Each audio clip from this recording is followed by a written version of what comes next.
Yeah.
kumwabudu Bwana. Jiunganisha na uwepo wake mahala hapa asubuhi ya leo. Usishangae watu, inua mikono yako kumwabudu Bwana. Mwambie neno asubuhi ya leo. Anastahili maabudu ya moyo wako asubuhi ya leo. Muinue zaidi ya kingine. Sisikii sauti yako ukimwambia Bwana jambo asubuhi ya leo. Oh Jesus, we worship you, Lord. Alabashakata la babalabu ya shakata. You are holy, Lord God. You are holy, Lord Jesus. You are holy, King of Kings. You are holy, Jehovah. You deserve all the praise. You deserve all the glory. You are life. You are not comparison. Almighty God, we give you glory. We give you honor. We magnify your name. This Father, we thank you. You be on our side. You can't let go. We thank you for taking this way. Oh, be glorified forever. Oh, be magnified forever.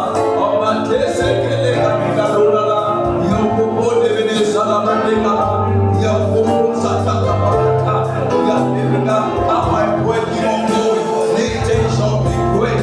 We shall empower thee. In the name of Jesus, we clear the perfect law of shall stand of all life. I pray the purpose of God shall stand in the name of Jesus. We frustrate every scheme of the enemy. I start every plan of the enemy. We materialize, Lord God, every planning of the enemy.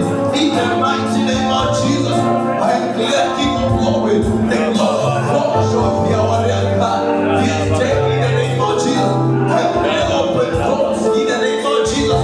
Whatever door I need to open, financial doors will open in the mighty name of Jesus. Hey, Yakalabanos, none of our blessings shall be delayed. None of our blessings shall be withheld. In the name of Jesus, what we proclaim from all over to come into our witnesses. In the mighty name of Jesus, heaven on thy function, let us not delay. We work and destroy your power. Heavenly be kept with the throne. In the name of Jesus, we see Christ to rise. I declare this day we shall rise. This day we shall be blessed to the Lord. I declare this day be great. None of the scheme of the enemy shall stand in Jesus' mighty name. I put this man, Lord. We shall walk through open door. We shall see the glory of God. We shall see the people of your might. Let's praise our life. In the name of Jesus Christ, I put this man, this year, Lord, shall be great, shall be for good time, shall be a year of the Lord's favor. We are set for a year of the Lord's favor. In the name of Jesus, I put restoration. I put the lifting of God. I put King of glory. You shall do what your man can do. We give you glory. We give you honor. I put Lord King of glory. Our expectation will not be cut off. Abakaniba zokalala. Yakobo hosa tekreda. Yakobo diabasa tabakanida. Lord God of my teachers, and them will show us what it takes. For we desire. You are faithful, you are mighty, you are great, you never change. I decrease like you may decrease. I pray, Lord, as you will. Ask for revelation anointing. I pray simplicity, oh God Almighty. Ask for natural. May your people hear your voice. I thank you and I give you praise. You have me. I pray, be anyone sick, I command healing in Jesus' name. Anyone, Lord God Almighty, who needs you, I put the beat everyone's situation in a special way. I worship you. I give you glory. Receive all the honor. Receive all the worship. Oh, we worship you, Lord. Oh, we give you glory. Oh, we give you honor. Oh, we worship you. Oh, by my soul. Let your Holy Spirit come and take control in every situation that has come in my life. All my cares and burdens unto you I know.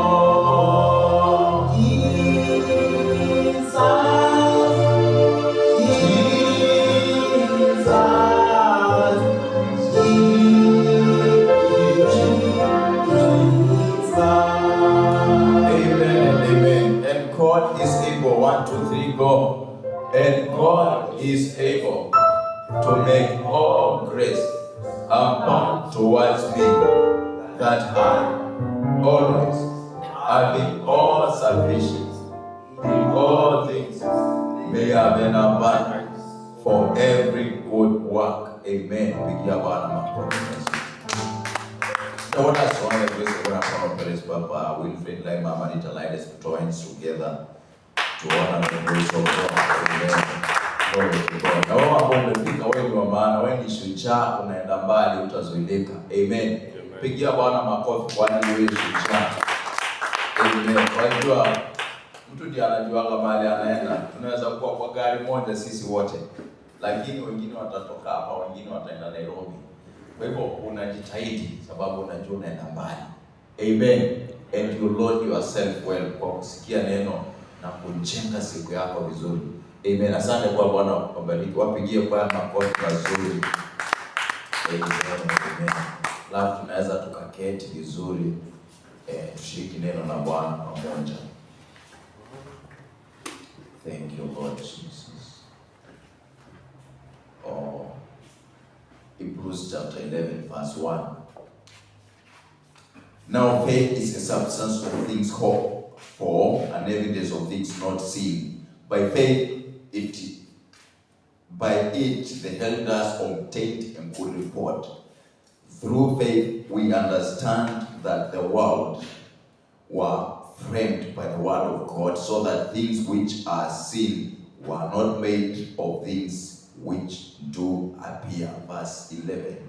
By faith also Sarah herself received strength to conceive seed. I like Amplified Version. Nasema he received physical power to conceive, and was delivered of a child when she was past end, because she judged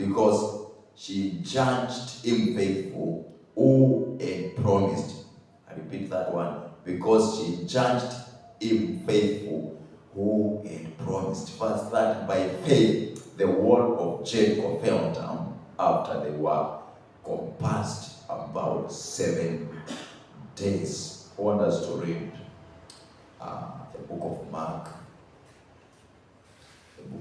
The book of Mark chapter 5 verse 22. And behold, there cometh one of the ruler of the synagogue, Jairus by the name. And when he saw him, he fell at his feet and besought him greatly, saying, My little daughter lieth at the point of death. I pray thee, come and lay thy hands on her, that she may be healed, and she live. Verse 25. And a certain woman which had an issue of blood 12 years, and he had suffered many things of the hands of physicians, and spent that she had, and was nothing better, but rather grew worse. Then she had heard of Jesus, when she had heard of Jesus, came in the place behind and touched his garment, and she said, If I may touch but his clothes, I will be whole. May the Lord bless the reading of his word. Bwana bariki kusoma kwa neno lake. Nataka nitumia maandiko mawili kuendelezea ujumbe wetu ambao ni kujenga imani kuu kwa sababu ya faith for supernatural success, ama kujenga imani kwa sababu ya kufanikiwa kusiko kwa kawaida. Na kama utafanikiwa ama utafanikisha njia zako, ama utainuliwa na Bwana juu ya mataifa yote ya dunia, tunaanza pale kwa this book of the law shall not depart out of your mouth, ama sheria zake zitakaa kwa kinywa chako na kwa moyo wako. Utaitafakari mchana na usiku, na kupitia pale ndio imani itajengeka, sababu faith comes by hearing the word of God. Na Waibrania anaanza kutuambia jambo, anaanza kutuambia imani ni nini. anawaambia ni bayana ya mambo ambayo yanatarajiwa, uthibitisho ya mambo ambayo hayaonekana. Hiyo mara nyingi ikielezewa huwa haina seti sana, lakini anaendelea break down. Anasema kupitia hiyo imani, the elders, wale wazee walitutangulia, they obtained a good report. Ama kupitia hiyo imani walipata matokeo ambayo ni mazuri. Kwa hivyo hiyo ni summary ya mambo mengi ambayo hawezi akaelezea kwa maandishi. Ni kwamba ukitembea na imani, chochote unafanya utapata ripoti nzuri. Ni kwamba ukitembea na imani utapata matokeo mazuri kwa chochote ambacho unafanya. Na kwa hivyo anatuambia ni njia ama ni force ambayo ilitumika na wengi wakapata matokeo mazuri. Yaani hawakutoka na ripoti ambayo ilikuwa disappointing. They walitokea na ripoti ambayo ni nzuri, good report. Ukisikia mtu akikwambia I have good money, utajua huyo mtu hapa ni story nzuri. Na kwa hivyo tunaambiwa kupitia imani the elders obtained a good report. Kile ambacho walifanya walitokea na matokeo mazuri kwa sababu waliweka imani mbele. Na tunaendelea kuambiwa by faith we understand that the world was framed, ama misingi ya ulimwengu iliwekwa. Kwa hivyo tayari ameanza kufunulia kwamba misingi ya ulimwengu ama ulimwengu umejengwa kwa imani. Na kama umejengwa kwa imani, tunaambiwa kwamba chochote, ili tujue kwamba chochote ambacho kilijengwa kupitia imani. Acha nisome hii verse. Inasema by faith we understand that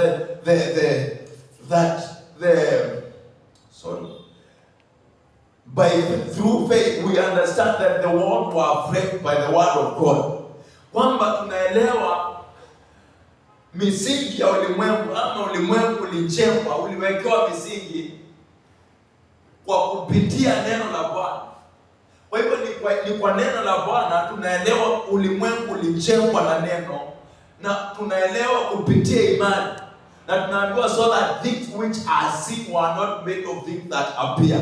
Ili tujue vitu ambavyo tunaona havikujengwa kutokana na vitu ambavyo vinaonekana. Sikia, kama kuna kitu unaona na macho hakikujengwa ama hakikutokea kutokana na vitu vilivyoona, kilianza kwa ulimwengu wa roho, ulimwengu wa imani. Na kwa hivyo unaambiwa kwa lugha nyingine kwamba faith is a creative force. Inaomba kitu ambacho hakionekani na inasababisha vitu vitokee vinaonekana. Kwa hivyo kitu yoyote hata kabla hujaiona haitokeangi, inaanza in the realm of faith, ambao ndio the realm of the spirit. Na ikiumbika pale, kisha kutahitajika mtu aiconceive in the spirit, alafu i-download. Tukiongea mambo ya download naelewa vizuri. Kuna wakali pia na mfano hapa ikasema kwa nini kwa simu yako kila mtu hapo uko na WhatsApp. Lakini motif nikakwambia hiyo WhatsApp iko mahali tu kama icon. Huo una download na inabaki pale, ni kama kupotocopy. Ndio maana sisi wote waweza kuwa na moja inafanana, ama pengine 2-3, si nyingi versions za WhatsApp I think. Lakini haimaanishi kwamba ukidownload na iko mahali kwa internet. Kile unapata tu ni account ya kwako na kitu na duplicate. Ndio kila mtu apata. Na hivyo ndivyo mambo ya kiroho yako. The realm of the spirit is so resourceful, hatuwezi tukaexhaust. Kila mtu anachukua capacity yake. Lakini nakuombea Bwana atatusaidia. Imani yetu itainuka ili uweze ukapokea zaidi. Hivyo ukijua kwamba ni imani inaumpa mambo, hautatembea na imani kidogo. Utatamani zaidi. Na inatokana na that external desire, that part desire. Alafu unatafuta Bwana kwa bidii, ndio utaona utofauti mkubwa. Na anaendelea kutuambia kwamba by faith Sarah she received physical power to conceive. Alipokea uwezo wa kutunga mimba hata wakati ambao hali ilikuwa inaonekana majira imepita. Wakati ambao alionekana story yake imefungika, akapokea uwezo wa kutenda yale ambayo ilionekana yamepitwa na wakati. Kwa sababu ya nini? Kwa sababu imani. Najua he judged him faithful. Alimhukumu ama alimchukulia mwaminifu yule ambaye alikuwa amempea haki. kama tutapokea mambo makubwa, lazima imani yetu tumwamini yule ambaye amesema, na tuwe na imani ambayo haina shaka kwamba Bwana amesema, ninaamini. Bwana alisema atatenda, hata kama imekawia. Sasa alipokea uwezo hata ikiwa imekawia, ikiwa imekaa kana kwamba majira imepita, imani alishikilia kile Bwana ulisema, najua utatenda, na Bwana akamtendea. Na tunaambiwa hapa anatokea kutukumbusha. Na acha nikuonyeshe. Baadhi inasema by faith we understand. Inaanza kutufungua mambo mengine. Tulikuwa tunafikiri kwamba wakati Jericho aliambiwa see I have given Jericho to you, na akapokea neno na akazunguka mara saba. Maandiko inasema Hebrews around 7 times. Tulifikiri kumbe si kelele iliangusha. Tunaambiwa by faith the wall fell. Kwa lugha nyingine tunaambiwa there is a force that caused that wall to fall. Kuna uwezo, unaweza ukaangusha ukuta ambao hauwezi ukaangushwa na katapila kwa mara moja. Na hiyo force inaangusha mara moja ile kuta ambazo zinakaa kana kwamba haziwezekani. Na tunaambiwa hiyo force inaitwa faith. Amen. Na tunaambiwa ilitumika. In other words, Waebrania anatuambia ilitumika kuangusha ukuta wa Jericho. Kwa hivyo inaanza kutukunulia nini hasa kilisababisha ukuta uanguke? Faith. Kama hakungekuwa na imani, hiyo ukuta ungeanguka. Jambo ambalo haliwezekani, jambo ambalo linaonekana ni nzito, imani itaiondoa kwa urahisi. Na unajua imani, Papa akielezea akisema is a force. Na ukisikia force, scientists wanasema is a pull or push. Si power, power ni ile gari ikikwama mahali, alafu apply power itazama zaidi kama ni kwa matope. Lakini kama ni force, utavuta tu na itatoka kwa urahisi. Pull au push ama usukume. Kwa hivyo unaonyesha vile inafanya kazi kwa urahisi, bila kelele, bila mambo mengi. Lakini kile ambacho inafanya inakuwa ni jambo ambalo ni jambo kuu. Haleluya. Na kwa hivyo hapa tunaambiwa hapa Mark chapter 5 inaleta mtu mwingine ambaye alikuwa anaitwa Yairo, ambaye alikuwa na msichana wake, mpiti yake ni mgonjwa, na akamwendea Yesu. Maandiko inasema akaanguka mbele zake ama akapiga magoti na akamuomba, akamwekelea msichana binti yake mkono ili apone. Na kwa sababu alikuwa ni kiongozi wa hekalu, Yesu akaanza safari kwenda. Hata nikuonyeshe Yesu anafanya kazi kulingana na imani ya mtu. Yule ambaye ako na imani kuu atapokea kwa haraka na kwa wepesi. Yule ako na kidogo inaweza ikakawia. Na kwa hivyo huyu Yairo, hata kama ni kiongozi wa hekalu, amemwendea Yesu akamwambia njoo mwekelee binti yako mkono kwa maana yuko halipa. Na wakati ameenda, Yesu amekubali. Na wakati wanaenda, mama mwingine ambaye ameteseka miaka 12 anasema hali yangu si ya kungojea. I will hijack that meeting. Hata kabla hajafika, mimi muujiza wangu napokea leo. Napokea saa hizi, sitangojea aende arudi. Napokea kabla hajaenda. Hii inaitwa imani kuu. Na akasema nitaangalia, akaanza kujisemesha, akajiongelesha. Akasema kama nitanguza upinde wa vazi lake. Inaitwa upinde pindo. Kama nitaguza pindo ya vazi lake nitapona. Na maandiko yanasema alikuwa ameteseka miaka 12.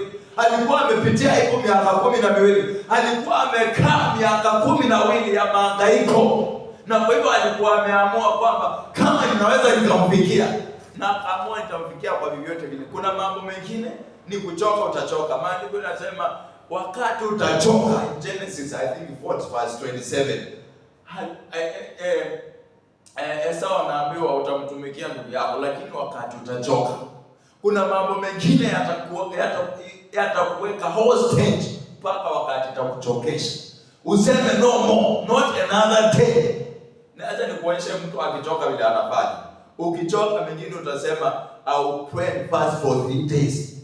Mpaka hii jambo liniondokee. Ama utasema hiyo jambo nitaikeshea siku mpaka iniondoke.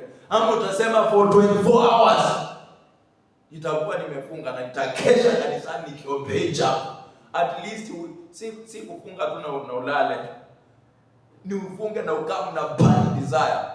Uombe usiku wote, kesha yako peke yako. Ukimwambia Bwana hii haiwezi kaendelea. Mpendwa, acha nikushawishi. Kama kuna mambo ambayo unahitaji umalizane nayo, hata hiyo Wednesday moja. Challenge yetu ni kwamba tunafunga na kuomba. Lakini tunapata hata hujaomba kweli. Umefunga lakini hujaomba. Lakini kama kuna jambo ambalo mbali, ukuja kwa hiyo saa 3, kitambo ifike saa 10 itakuwa imekuondokea. Kama utakuja na Wednesday ni furaha sana. Kuna wapendwa they have it. They break the whole night. Na mimi hata nikaomba sana pia. Nikasikia pia kuomba. Na mambo mengine kaanza kuona yanaanguka yenyewe. Why? Sababu ya come pray and fast. Yale ambayo yaondoke kawaida yanaondolewa na pray and fasting. Kuna yale anaitwa this kind na si fasting, si pray and fasting ile casual. Ukiomba na kufunga ni uombe kweli. Uombe kweli. Usifunge na useme na ngoja masaa ishe, hiyo service ya Wednesday itaisha lini nikalale. Ikiisha endelea, mwambie Bwana nabaki. Take a break kidogo. Soma neno Lord you are spirit, alafu uombe. Ukisikia unalala uombe hiyo hayo mambo mpaka ya kuondoke. Amen. Hiyo ndio imani kuu. Kwa hivyo huyu mama akasema hii hadi imenitesa miaka 12. Ni kweli haturuhusiwi kuchanganyika na watu, lakini I have to break the protocol. Lazima nipokee muujiza wangu. Sitaki mara nyingi tunakuwa na bwana mwingi. Huyu mama akaamua Bwana kando. Mimi ni wa kupokea muujiza, nimeteseka ya kutosha. Hiyo good manners leo itaisha kama mpaka nipokee muujiza. Na akaweka time nzuri. Akapita katikati ya watu. Alikuwa na issue of blood. Watu kama walikuwa walionekana wamenajisika. Na akiguza mtu anapopana na impia for 12 hours. Lakini akaamua na pita. Na Tobias alikuwa amedhoofika. Tobias alikuwa amesota, alikuwa ametumia pesa zake zote. Kwa miaka 12 akaamua kwa imani. Yale mambo ambayo ni dokta ambayo yamehangaisha watu miaka mingi inaweza ikaisha kwa dakika moja ikitumia the force of faith. Alijenga imani, akajiongelesha imani, ikaumbika. Na ilipoumbika, imani ikiumbika utaona barrier. Akajua nitapita. Kusema nitapitaje? Anyhow nitapita na nitaguza pito la vazi lake. Na akapenya katikati ya watu. Wengine wakiuliza hiyo harufu ni ya nini anapita, mpaka akajipata ameguza. Na alipoguza maandiko yanasema hali yake ikaisha. Akapona instantly. Why? Great faith. Alikuwa na imani. Hata ni kuonyesha jambo. Hakuhitaji kuwekelewa mkono. Hakuhitaji kutiliwa mafuta. Hakuhitaji kupewa kitambaa. Hakuhitaji kufanyiwa jambo lolote. Lakini sikia, hata kama hakuna mtu wa kuwekelea mkono, jenga imani. Imani ni kubwa kuliko kuwekelewa mkono. Sijasema kuwekelewa mkono ni mbaya.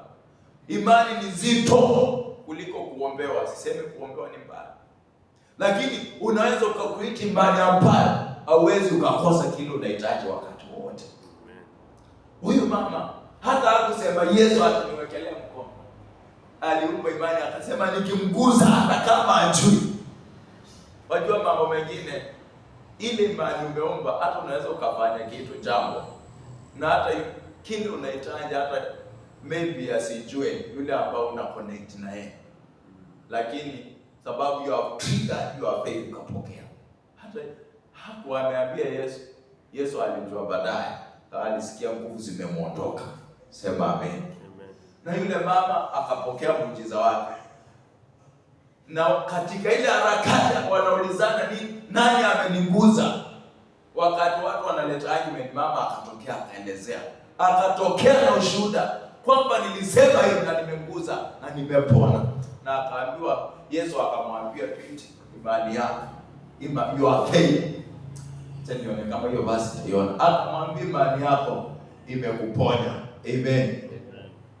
Na maandiko yanatuambia katika hiyo harakati kukatokea watu wakamwambia hilo, usimsumbue mwalimu tena, kwa maana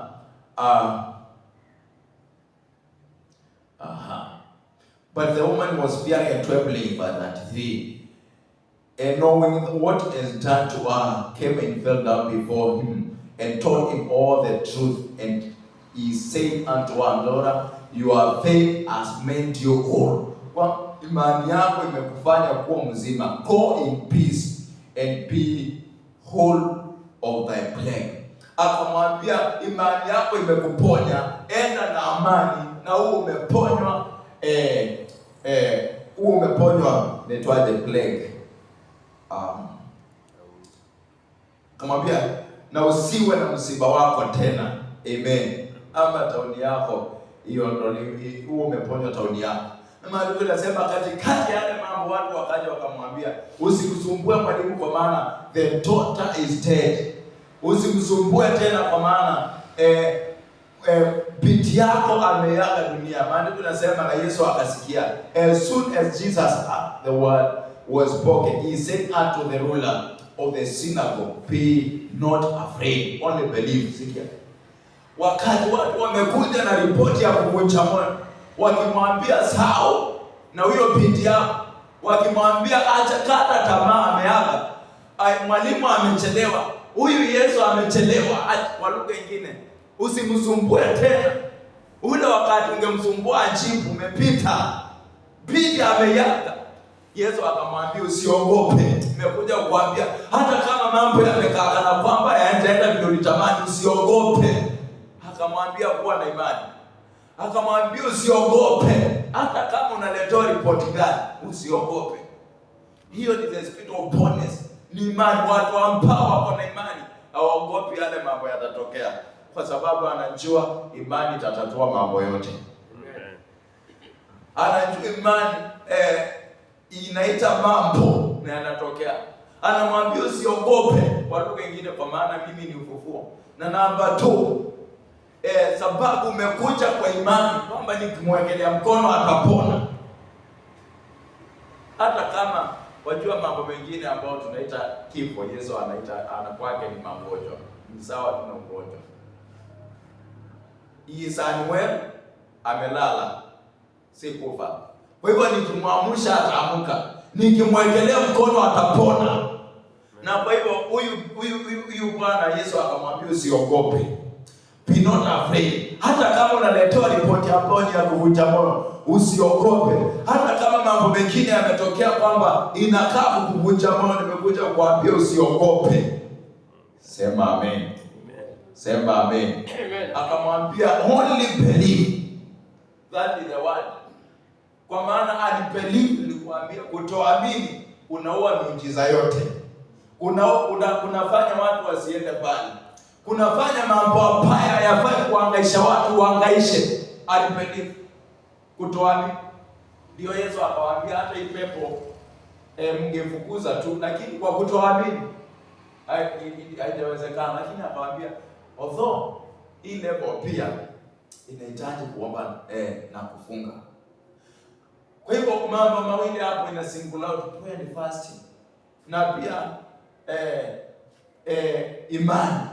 Akamwambia just believe, usiogope, just believe. Na mimi nimekuja kukuambia hata hiyo hali yako usiogope, amini tu, kwa maana ukiamini yote inawezekana. In fact ndio Yesu alisema kwa wale ambao wanaamini mambo yote yanawezekana, hata kama iko complicated jinsi gani. Kwa wale ambao wanaamini mambo yao ni tofauti. Wale ambao wanaamini, sasa ni kuonyesha kuna gari ukipita nao kwa matope, ukiengage 4-wheel drive, unapita tu kana kwamba uko tu sawa. Leo nyingine hapa baharini hapa yule jeep ikiona kitu inakuja, inatokea kama boti, inatoka kwa maji, ikifika ikawa ni gari, ikiingia kwa maji inakuwa ni boti, na anaenda huko mbali kabisa, ndani kabisa, anatembea kwa maji. Na akija kwa trial ana engage na kwa gari, anatembea vizuri sana. Hiyo ni levels za magari, si magari yote itafanya hivyo. Si ni kweli? Si ni kweli? Si story hiko mimi niliona few years ago. Na kwa hivyo levels of faith ziko hivyo.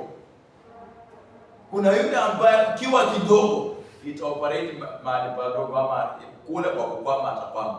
Lakini yule ambaye ana imani kubwa kule wengine wanakwama atapita.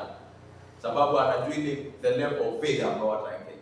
Ule wengine hawapiti anapita vizuri kana kwamba sababu ya imani. Haleluya. Akaambia usiogope, amini tu. Na Yesu alipoenda msichana wake akamwambia Talitha kumi. Tafsiri yake ni kwamba bidi mdogo na akaamka akafufuka akapokea uzima. Why? Sababu alipoambiwa amini hakutia shaka, aliendelea kuamini. Aliamini yule ambaye asikia, aliamini yule ambaye alikuwa amesema kama Sarai kwamba he judged him who had spoken faithful. Na ukiamini yule ambaye amesema ujue ni mwaminifu, hata kama inakaa na kwamba imechelewa, pana mwaminifu na ngojea, utapokea kwa wepesi. Haleluya. Nimalizie kwa kusema hivi. Huu mwaka wa 2026 lazima kuache ukiwa tofauti sana. Amen. Ya kubwa hapo. Nasema hii 2026 lazima uone mabadiliko makubwa kwa maisha yako. Hata mambo mengine ambayo umezozana nayo miaka mingi lazima ishe kwa maisha yako. Hii Januari na mwezi huu wa kwanza, hata siku ya leo naomba mambo ambayo amekuandaa miaka na miaka kwa sababu ya imani yafike kikomo kwa jina la Yesu Kristo. Huyu mama akajenga imani na isho mbaya, akarudi nyumbani akiimba wimbo mpya. Natangaza ukawe na wimbo mpya kwa jina la Yesu Kristo, kwamba Bwana amenitendea. Imenisumbua miaka mingi lakini imefika kikomo kabla. Bwana hatafanya na process mambo mengine, atayafanya kabla kwa maisha yako sababu umejenga imani. Sema amen. Sema Baba, kwa jina la Yesu Kristo, imani yangu ikajengeke na ikawe dhabiti. Unisaidie Bwana nikapokea kutoka kwako yale ambayo nimengojea miaka mingi yakatendeke kabla kwa jina la Yesu Kristo. Mambo ambayo amenipiga miaka mingi yafike kikomo siku ya leo katika jina la Yesu Kristo. Asante Bwana kwa maana umetenda, kwa jina la Yesu Kristo naomba na kuamini. Amen. Asante, pigia Bwana makofi mazuri. Kuna mambo mengi utayapokea leo tu. Hiyo neno umesikia yenyewe inaomba imani na ubika ndani yako. Na kuna mambo mengine utaona imeisha kwa maisha yako, utayatafuta utayaona. Mengine utaona imefunguka kwa njia ambayo uelezee. Amen. Chukua sadaka yako nzuri ya imani, tumwabudu Bwana.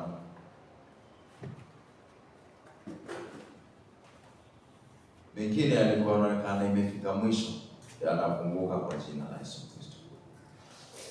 Kama unalipa na M-Pesa, paybill 9970 account into Nyali West, hiyo ni account yetu. Bwana akubariki sana sana. Kama uko na fungu la kumi hapa kwa hii nyumba, kila mtu, hakuna mwizi, sisi wote ni watu wa fungu la 10 na tuone baraka za Bwana. Amen. Haleluya. Kama uko na fungu la 10 utatayarisha special seed. Bwana atabariki maisha yako kabisa kabisa. Hii 2026 pia nifundisha sana kupanda. Principle sowing and reaping is real. Usikubali ukwame. Watu ambao wapandi wanakwama. Tuombe. Baba, kwa jina la Yesu Kristo, inua sadaka yako. Naomba Bwana ukabariki watu wako, ukapanue mipaka yao. Pasiwa ambao atakuwa masikini, pasiwa ambao atapungukiwa. Huu mwaka Bwana, siku ya leo naomba ukafungue milango ya kifedha kwa njia ya ukuu. Utukuke na umitiwe. Asante Bwana kwa matendo yako ya ajabu. Kwa jina la Yesu Kristo tuomba na kuamini. Amen. Tolea Bwana na Bwana akubariki.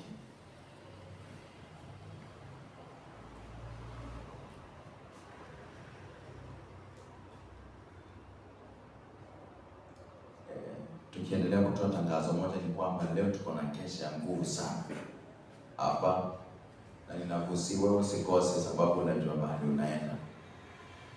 Mwaka una mambo mengi sana, na ni vizuri uanze kupokea yako na mapema, na maombi itachangia sana kupokea kutoka kwa Bwana. Wale wengi kupokea si wale ambao wanalala, kukesha na kuomba, na najua Bwana atakutendea. Tusimame kwa miguu yetu. Baba, kwa jina la Yesu Kristo, siku ya leo ikawa ya baraka, tukatembee chini ya uvuli wa Mwenyezi. Malaika ambao ni nyumba kutoka jinsi ametulea tukiingia, naomba Bwana milango ya ajabu ikafunguke kwa utukufu wa jina lako. Watu wasiepike siku ya leo, wakaone Bwana imani kiwatendea kazi. For surely goodness and mercy shall follow me all the days of my life. Shall dwell in the house of the Lord forever. Amen. Usiwahi kosa kujisemea hivyo. You speak yourself. Sikubali. Turudie. And now may the grace of our Lord Jesus Christ and the love of God and the fellowship of the Holy Spirit be with us now and forever. Amen. Asante Bwana, siku njema.